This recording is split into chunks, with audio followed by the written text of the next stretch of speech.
আসসালামু আলাইকুম। Smiles special কেয়ারের পক্ষ থেকে সবাইকে জানাই স্বাগতম। তারপর হচ্ছে সমীকরণ পদ্ধতিতে কারণ সহ ব্যাখ্যা। তারিখ হচ্ছে 1 তারিখ দিলাম 2017 ইংরেজি। তোমাদের বইয়ের 1 নম্বর সৃজনশীলের থেকে এটা নেওয়া হয়েছে। হ্যাঁ, এখন কথা হচ্ছে যেহেতু এটা ব্যবসা আরম্ভ করেছি তার মানে এটা কি একটা লেনদেন। এখন সমীকরণ পদ্ধতিতে দেখি আমরা একটু কারণ সহ ব্যাখ্যাটা। 5 লক্ষ টাকা নিয়ে যেহেতু ব্যবসা আরম্ভ করেছি তার মানে আমাদের ব্যবসার নগদ কত 5 লক্ষ টাকা বৃদ্ধি পেয়েছে বা নগদ টাকা আসছে।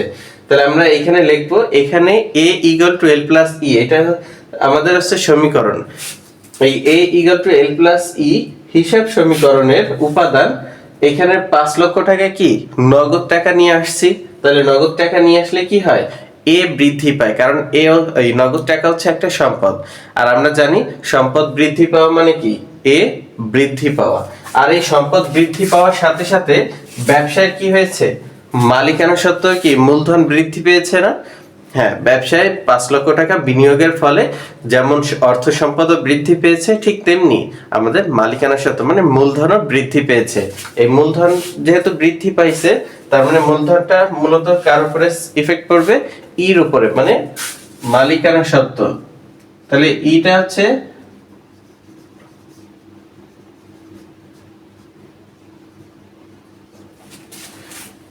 কি মালিকানা সত্ত্ব। তার মানে ইতে হচ্ছে মালিকানা সত্ত্ব হচ্ছে মূলধন আছে, উত্তোলন আছে, আয় আছে এবং ব্যয় আছে। তাহলে ইটা হচ্ছে কি বৃদ্ধি পেয়েছে। তাহলে একটু সহজ কথায় বুঝি যে 5 লক্ষ টাকা নিয়ে যখন ব্যবসা আরম্ভ করা হচ্ছে, ব্যবসায় নগদ অর্থ বৃদ্ধি পাচ্ছে, তার মানে এ বৃদ্ধি পাচ্ছে। নগদ টাকা যেহেতু সম্পদ, তাই আমরা সম্পদের জায়গায় কি লিখতেছি, এ বৃদ্ধি পাচ্ছে। তাহলে এখানে a = l + e হিসাব সমীকরণের উপাদান এ বৃদ্ধি, আর অপরপক্ষে আমাদের কি মূলধন বৃদ্ধি পাচ্ছে, তাই মূলধনে কি ই বৃদ্ধি দেব। তাহলে মূলধন ই বৃদ্ধি পেয়েছে। এবার চলে আসি 3 নাম্বার এন্ট্রিতে। ব্যাংকে 50,000 টাকা নিয়ে একটি হিসাব খোলা হলো। দেখো, ব্যাংকে যদি 50,000 টাকা নিয়ে হিসাব খোলা হয় তাহলে আমাদের ব্যাংকের যে অ্যাকাউন্ট আছে সেই ব্যাংকে টাকাটা জমা হচ্ছে, আর অপরপক্ষে আমাদের ব্যবসায় থেকে কিন্তু টাকাটা চলে যাচ্ছে। এখানে ব্যাংকও আমাদের সম্পদ, নগদ টাকাও কি আমাদের সম্পদ। তাহলে হিসাব সমীকরণ এটা তো তাহলে একটা লেনদেন। ব্যাংকে 50,000 টাকা নিয়ে হিসাব খোলা হলো, 3 নাম্বার, এটা কি একটা লেনদেন। লেনদেন এখানে কি হয়েছে, a = l + e হিসাব সমীকরণের উপাদান। যেহেতু ব্যাংকে টাকা বৃদ্ধি পাইছে তার মানে এ বৃদ্ধি পেয়েছে, মানে এ হচ্ছে কি সম্পদ, সম্পদ বৃদ্ধি পেয়েছে। এবং আবার কি নগদ টাকা চলে গেছে, তাই নগদ টাকা চলে যাওয়ার কারণে এ হ্রাস পেয়েছে। তাহলে আমরা কিন্তু এই যে পদ্ধতি, এই পদ্ধতিতেই কিন্তু আমরা সব করতে পারবো, শুধু আমাদের উপাদান এই এ ই শুধু এইগুলা খালি চেঞ্জ করব সমীকরণ পদ্ধতিতে। তাহলে এবার চলে আসি পরবর্তী আরো কিছু এন্ট্রিতে। এরপরে আসছে 5 নম্বরে আসছে ধারে পণ্য ক্রয়। দেখো, ধারে যদি পণ্য ক্রয় করা হয় তাহলে আমরা তো সাধারণত নগদে লেনদেন করতেছি না। তার মানে পণ্য যেহেতু ক্রয় করেছি তাহলে ক্রয় হিসাব কি, ক্রয় তো বৃদ্ধি পেয়েছে, মানে ক্রয় বৃদ্ধি পেয়েছে মানে ক্রয় হচ্ছে ব্যবসার জন্য একটা খরচ। ক্রয় কি ব্যবসার জন্য একটা খরচ, তাহলে ক্রয় তো হয়েছে। আর যেহেতু এখানে নগদ টাকা প্রদান করি নাই তার মানে আমি ক্রয় করেছি, আমার ক্রয় হিসাব আসছে। আমি যেহেতু নগদ টাকা প্রদান করি নাই তাহলে আমি কি হয়ে গেছি, আমার ব্যবসা কি হয়ে গেছে, পাওনাদার, মানে দায়বদ্ধ হয়েছে। তাহলে ক্রয় আসতেছে আর কি পাওনাদার। তার মানে ধারে পণ্য ক্রয়ের ফলে ব্যয় বৃদ্ধি পাচ্ছে, আর অপরপক্ষে কি পাওনাদারও বৃদ্ধি পাওয়ার কারণে একটা দায় বৃদ্ধি পাচ্ছে। পাওনাদার হচ্ছে দায়। তাহলে আমাদের হচ্ছে এতে হচ্ছে সম্পদ, এলে হচ্ছে দায়, আর ইতে হচ্ছে মালিকানা সত্ত্ব। তাহলে এতে হচ্ছে কি সম্পদ, এলে দায়, আর ইতে হচ্ছে মালিকানা সত্ত্ব। তাহলে ধারে পণ্য ক্রয়ের ফলে ব্যয় বৃদ্ধি পাইছে। আমরা জানি মালিকানা সত্ত্ব বের করতে হলে আমাদের কি কি দরকার,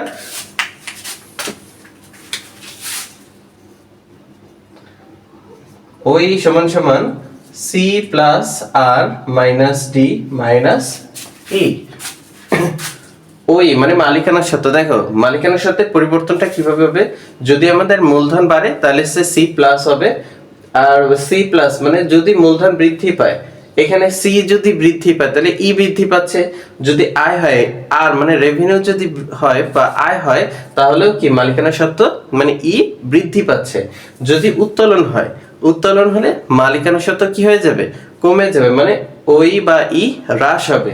আর যদি কোনো ব্যয় বৃদ্ধি পায়, ব্যয় বৃদ্ধি পেলেও কি হবে, মালিকানা সত্ত্ব মানে ই হ্রাস পাবে। তাহলে আমরা এখানে পণ্যটা ক্রয়ের ফলে যেহেতু ধারে ক্রয় করেছি, তার মানে ব্যবসায় কি হয়েছে, ব্যয় বৃদ্ধি পেয়েছে। তাহলে ব্যয় বৃদ্ধি পাইলে কি হয় স্যার, ই মানে ব্যয় বৃদ্ধি পেয়েছে, তার মানে আমার ই হবে কি, হ্রাস হবে। মানে মালিকানা সত্ত্ব যেহেতু এখানে ব্যয় হলে ব্যবসা থেকে কি হয়, মালিকানা সত্ত্বটা কমে যায়, তাহলে ই হবে হ্রাস। আর অপরপক্ষে যেহেতু আমরা নগদ টাকা প্রদান করি নাই, তাই আমরা কি তাদের কাছে দায়বদ্ধ।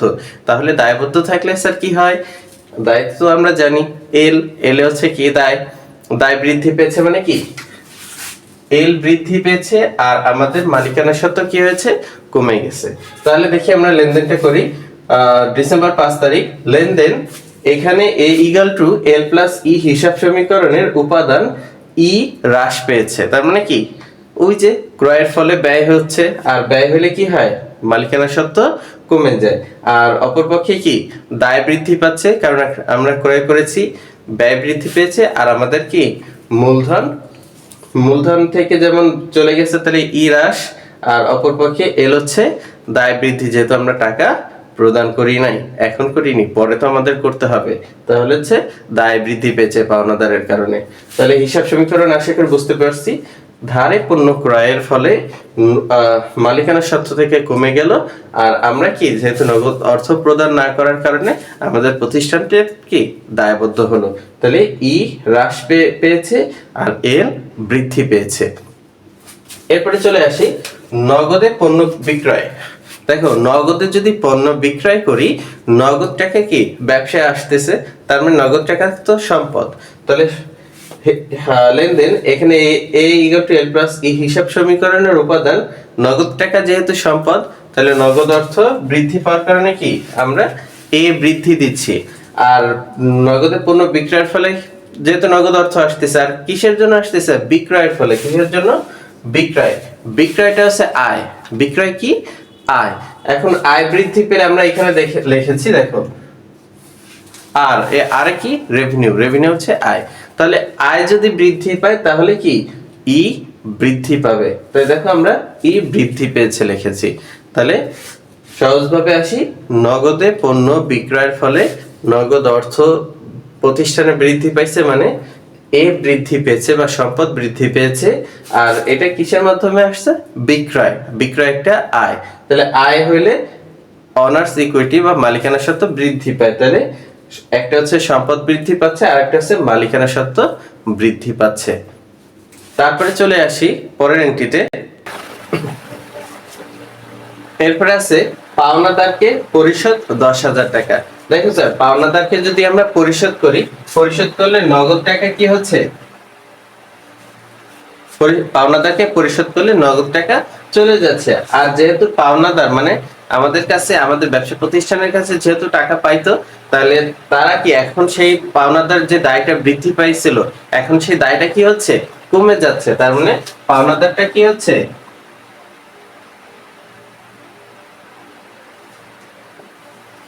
তাহলে পাওনাদারকে পরিশোধ করার ফলে নগদ টাকাও চলে যাচ্ছে, আর আমাদের পাওনাদারটাও কমে যাচ্ছে। তো নগদ টাকা চলে যাচ্ছে, তার মানে নগদ টাকা তো সম্পদ ছিল, তাহলে সম্পদটা কমে গেলে কি এ হ্রাস, এই যে এ হ্রাস। আর যেহেতু পাওনাদার কি ছিল, দায় ছিল, দায় কি এল, তাহলে এল হ্রাস। আমরা যদি এখন হিসাব সমীকরণ পদ্ধতির কারণটা দেখি, তাহলে এখানে A equal to L plus C হিসাব সমীকরণের উপাদান এ হ্রাস পেয়েছে ও এল ও কি হয়েছে, হ্রাস পেয়েছে।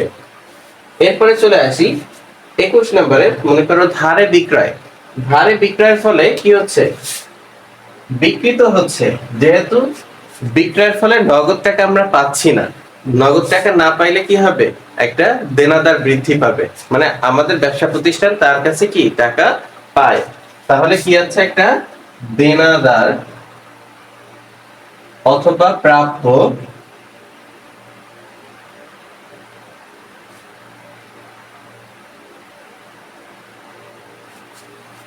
তাহলে কি হচ্ছে, ধারে বিক্রয়ের ফলে দেনাদার অথবা কি প্রাপ্য হিসাব বৃদ্ধি পাচ্ছে, আর আমাদের ব্যবসা প্রতিষ্ঠান যেহেতু বিক্রি করছে তাহলে এটা তো আয় হইছে। তাহলে ধারে বিক্রয়ের ফলে এই দেনাদার একটা সম্পদ, দেনাদার অথবা কি প্রাপ্য হিসাব, এরা কি সম্পদ, মানে আমাদের ব্যবসা প্রতিষ্ঠান কারো কাছে টাকা পায়। আর কিসের মাধ্যমে, যেহেতু বিক্রয়, বিক্রয় করলে কি হয়, আয় হয়। তাহলে আয় হইলে স্যার কোথায় যাই, আমরা তো এই যে বলছিলাম আয় হইলে আর যেহেতু বৃদ্ধি পাচ্ছে তার মানে মালিকানা সত্ত্ব কি হবে, বৃদ্ধি পাবে। আর এখানে দেনাদার হচ্ছে সম্পদ, সম্পদ তাহলে কি হচ্ছে, বৃদ্ধি পাচ্ছে। তার মানে একটা হচ্ছে সম্পদ বৃদ্ধি পাচ্ছে, আর অপরপক্ষে কি হচ্ছে, মালিকানা সত্ত্ব এই আয়ের কারণে মানে বিক্রয়ের কারণে মালিকানা সত্ত্ব বৃদ্ধি পাচ্ছে। তাহলে চলে আসি এখানে a = l + e হিসাব সমীকরণের উপাদান দেনাদার বা প্রাপ্য হিসাবের জন্য a বৃদ্ধি পেয়েছে ও বিক্রয়ের কারণে e বৃদ্ধি পেয়েছে, মানে মালিকানা সত্ত্ব বৃদ্ধি পেয়েছে। এরকম ভাবে দেখি আরো বেশ কিছু এন্ট্রি আমরা সলভ করার চেষ্টা করি। এরপর আসতেছি মণিহারি ক্রয়। দেখো মণিহারি সাধারণত আমাদের হচ্ছে কাগজ কলম কালি, তো ব্যবসা প্রতিষ্ঠানে কাগজ কলম কালি যেগুলো আছে আমরা সেগুলো কি মণিহারি হিসাব ধরে থাকি। তাহলে মণিহারি ক্রয় করা হয়েছে, মণিহারি ক্রয় করা তাহলে কি এটা ব্যবসার জন্য একটা খরচ। তাহলে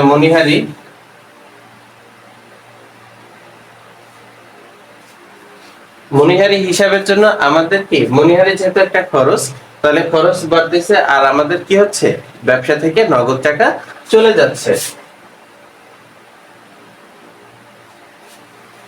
তাহলে মণিহারি যদি খরচ হয়, স্যার আমরা কিন্তু জানি খরচ অলরেডি কি হয়, মালিকানা সত্ত্বে কোথায় আছে, ওই যে ইএক্স মাইনাস আছে, দেওয়া আছে না। তার মানে মণিহারি মানে ব্যয় বৃদ্ধি পাইলে আমাদের কি হবে, মালিকানা সত্ত্ব কমে যাবে। প্রথমত হচ্ছে মালিকানা সত্ত্ব কমে যাচ্ছে, আর দ্বিতীয়ত হচ্ছে আমাদের নগদ অর্থ কি হয়ে যাচ্ছে, কমে যাচ্ছে। তার মানে এও কি হয়ে যাচ্ছে, কমে যাচ্ছে। তাহলে একটা হচ্ছে এ হ্রাস পাচ্ছে, আবার ওদিকে মালিকানা সত্ত্ব হ্রাস পাচ্ছে। তাহলে মণিহারি ক্রয়ের ফলে প্রথমত হচ্ছে আমাদের ই হ্রাস পাচ্ছে, এখানে a = l + e হিসাব সমীকরণের উপাদান ই কি হচ্ছে, আমাদের হ্রাস পাচ্ছে, আর অপর পক্ষে নগদ অর্থ কি চলে যাচ্ছে, যার কারণে এও কি হবে, হ্রাস পেয়েছে। দেখছো স্যার, যত পরিবর্তন জাস্ট এইটুক জায়গায় যদি আমরা পরিবর্তন করতে পারি তাহলে শেষ। শুধু আমাদের প্রত্যেকটা এন্ট্রি বা প্রত্যেকটা লেনদেনকে খুব সহজে আমাদের বোঝার চেষ্টা করতে হবে, এবং দুইটা যে পক্ষ থাকে এই দুইটা পক্ষ খুব সহজে বের করতে হবে। যদি এটা করতে পারি আমাদের হিসাব সমীকরণ পদ্ধতিতে যে কারণ সহ ব্যাখ্যাগুলো আছে এটাও পারবো, এমনকি আমরা যখন এর পরবর্তীতে ডেবিট ক্রেডিট নির্ণয় করব তখন সেটাও খুব সহজে পারবো। এরপরে আসতেছে কি জাবেদা, তার মানে প্রত্যেকটা ধারাবাহিকতা অক্ষুণ্ণ থাকবে। আর যে আমাদের টেবুলার ছক রয়েছে সেই টেবুলার ছকটাও কি এই একই পদ্ধতিতে আমরা খুব সহজে সমাধান করতে পারবো। তাহলে আমাদের মূল কথা হচ্ছে প্রত্যেকটা এন্ট্রিকে ভালো করে বোঝা, যাতে প্রত্যেকটা এন্ট্রিকে আমরা আলাদা আলাদা করে কি করতে পারি, বের করতে পারি। তাহলে আমাদের কোনো অঙ্কগুলোতেই সমস্যা হবে না ইনশাআল্লাহ। এরপর আসছে কি বিজ্ঞাপন। বিজ্ঞাপন সাধারণত প্রচারণা দিয়ে থাকি নাকি, এই বিজ্ঞাপন বাবদ পরিশোধ হয়েছে 2000 টাকা, তার মানে বিজ্ঞাপন দেওয়া হয়েছে। আচ্ছা বিজ্ঞাপন তাহলে কি ব্যবসার জন্য একটা খরচ না, হ্যাঁ বিজ্ঞাপন তাহলে একটা কি, বিজ্ঞাপন একটা খরচ, আর বিজ্ঞাপন দেওয়ার জন্য আমাদের কি চলে যাচ্ছে, নগদ অর্থ চলে যাচ্ছে।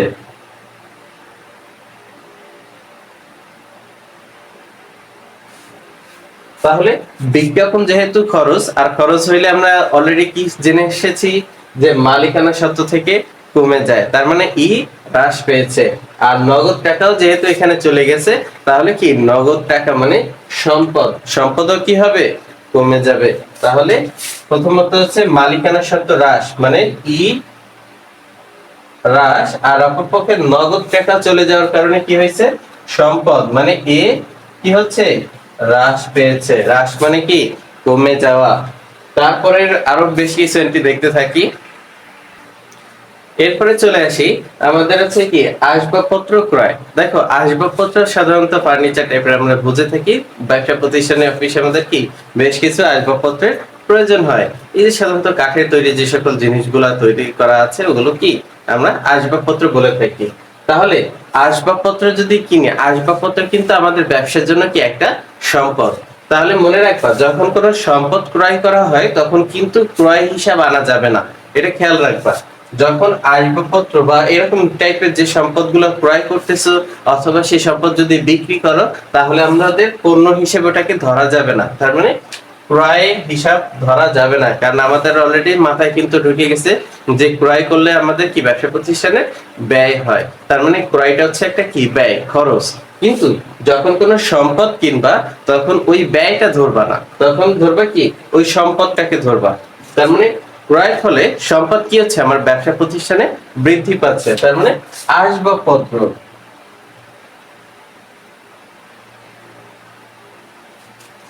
আসবাবপত্র বৃদ্ধি পাচ্ছে। আর আসবাবপত্র বৃদ্ধি পাওয়ার সাথে সাথে কি হচ্ছে আমাদের নগদ অর্থ চলে যাচ্ছে।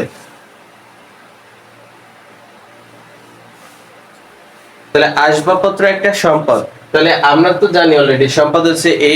তাহলে আসবাবপত্র যদি সম্পদ বৃদ্ধি পায় তার মানে এ বৃদ্ধি পাচ্ছে, আর আমাদের নগদ টাকা চলে যাচ্ছে। নগদ টাকা চলে যাওয়ার কারণে কি হচ্ছে নগদ অর্থ কি সম্পদ, তাহলে এই এ হ্রাস পাচ্ছে।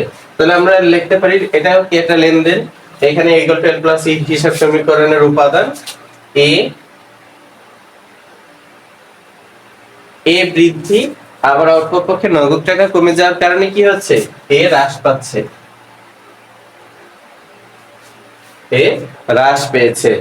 সেম টু সেম দেখি, তাহলে স্যার আপনারা নিজেরাই করতে পারবেন। আশা করি যন্ত্রপাতি ক্রয়েরও যাবে দেখি একই রকম, বা যাবে না বলি আমরা যদি হিসাব ভাঙাই তাহলে কি হচ্ছে একই রকম দাঁড়াচ্ছে। যন্ত্রপাতি ক্রয়ের ফলে আমাদের যন্ত্রপাতি ব্যবসায় বৃদ্ধি পাচ্ছে, আর আমাদের কি চলে যাচ্ছে নগদ অর্থ চলে যাচ্ছে। তাহলে এটা তো আর ভাঙানোর প্রয়োজন নাই। তাহলে এখানে কি হচ্ছে এ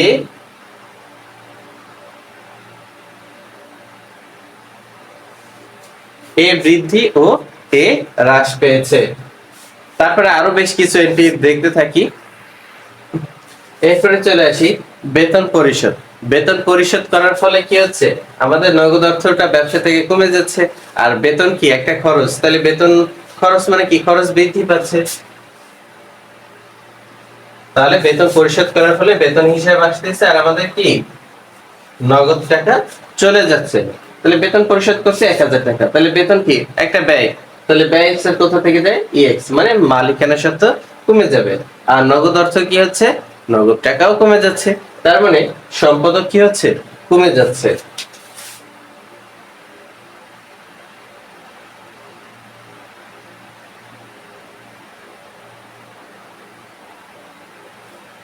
তাহলে আমাদের ইও হ্রাস পাচ্ছে আর নগদ অর্থ কমার কারণে কি সম্পদ বা এ হ্রাস পাচ্ছে। এরপর হচ্ছে আইনি সেবা দেওয়া হলো। উকিল তার মক্কেলরে কি করে আইনি সেবা দিয়ে থাকে সাধারণত। তাহলে আইনে যদি সেবা দেয়, সেবা কিন্তু একটা আয়।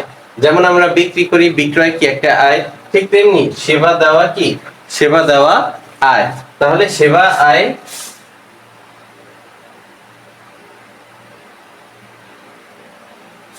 হ্যাঁ, তাহলে কি দাঁড়াচ্ছে সেবা দেওয়ার ফলে আমরা কি পাচ্ছি নগদ অর্থ পাচ্ছি।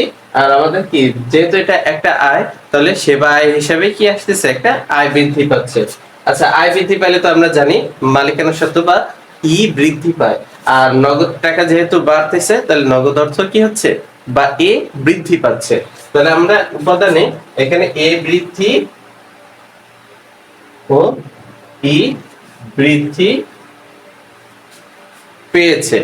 তাহলে আশা করি তোমরা এখন প্রত্যেকটা এন্ট্রি এইভাবে খুব সহজভাবে ভাঙানোর চেষ্টা করবা। আর যে সকল এন্ট্রি তোমরা ভাঙাতে পারবা না বা এরকম করতে পারবা না, তোমরা সুন্দর করে কমেন্ট বক্সে লিখে দাও।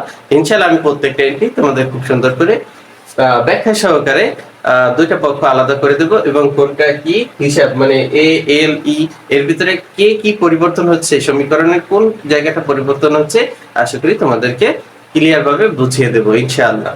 তাহলে আজকের এই ক্লাসে আমরা 50%, 100% কখনো ধরা সম্ভব না, 50% শিখলাম এবং পরবর্তীতে আমরা কি করব, বইয়ের যতগুলো যদি আমাদের কাছে গাইড থাকে অথবা বই থাকে, বিশেষ করে গাইডটা একটু বেশি করে যত প্রশ্ন সলভ করবা ততই তোমাদের কি এখানে উপকার হবে, কারণ মনে থাকবে।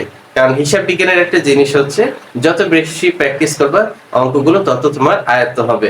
আর যখন তুমি ভাববা যে আমি তো এটা শিখে গেছি, স্যার শিখে গেছি যদি বলো তাহলে কিন্তু আর শিখতে পারবা না, কারণ হিসাব বিজ্ঞান এমন একটা টপিকস, এটা মুখস্থ করার কিছু থাকে না।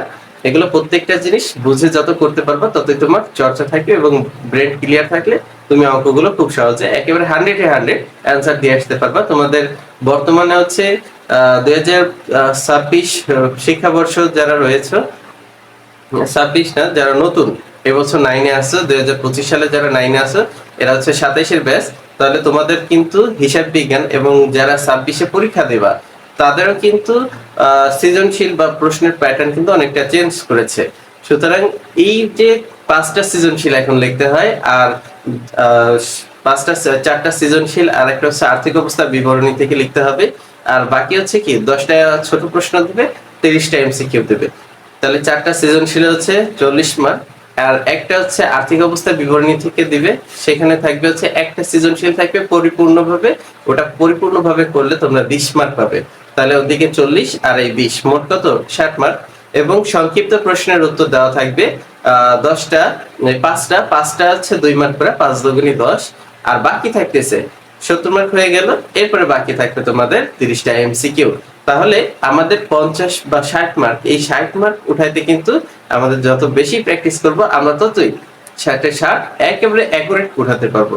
এর জন্য একটাই তোমাদের সাজেশন দিলাম যে অঙ্কগুলো যত প্র্যাকটিস করবা ততই মাথায় থাকবে এবং অঙ্কগুলো ইজি হবে। কেউ ভেবো না যে আমি এটা পারি বলে ছেড়ে দিবা না, অবশ্যই একটু প্র্যাকটিসে রাখবা। ইনশাআল্লাহ A+ শিওর আসবেই। আজকে এই পর্যন্ত, আগামী ক্লাসে দেখি ইনশাআল্লাহ 3য় অধ্যায় শুরু করব। আল্লাহ হাফেজ, আসসালামু আলাইকুম।